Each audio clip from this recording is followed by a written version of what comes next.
À la maison, puisqu'on voulait pas faire une genre de panique, on massait la jambe. Peut-être que ça faisait mal, juste parce que les muscles.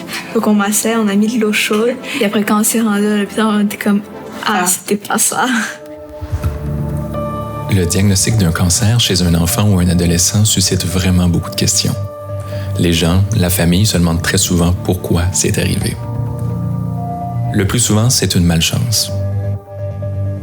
Jusqu'à tout récemment, quand on avait un nouveau diagnostic de cancer, on allait regarder seulement quelques altérations pour poser un diagnostic qui, somme toute, demeurait quand même grossier.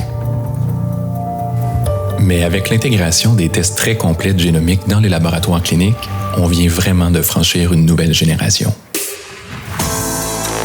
Ces tests-là nous permettent de regarder en un coup d'œil essentiellement l'ensemble des anomalies qui vont faire la signature des cancers de l'enfant et donc avoir beaucoup plus de réponses qu'on en avait auparavant, mais surtout de les avoir tout d'un coup pour prendre toutes les meilleures décisions le plus rapidement possible. C'est également assez porteur d'espoir de savoir qu'on est capable de repousser les limites de notre compréhension des cancers. Ça nous permet d'espérer qu'on va continuer à progresser dans notre capacité à les traiter dans les années à venir. On est encore probablement au tout début de l'ère de la génomique dans la médecine de précision en général, peu importe le domaine, incluant en oncologie et en oncologie pédiatrique. Il y a assurément beaucoup de progrès qui restent à faire dans les prochaines années. Il y a beaucoup de façons de faire les choses différemment, plus rapidement et surtout de façon plus complète.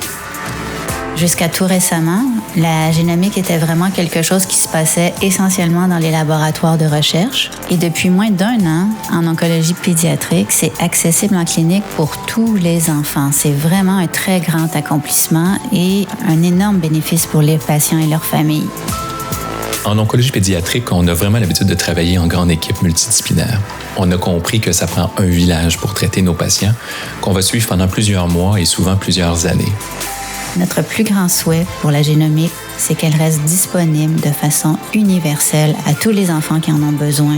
Mais aussi qu'elle soit accessible en temps réel pour permettre un diagnostic plus complet, rapide, dès qu'on suspecte une condition grave comme un cancer. La recherche m'a beaucoup aidée dans mon traitement et j'espère que ça pourra aider encore plein d'autres personnes.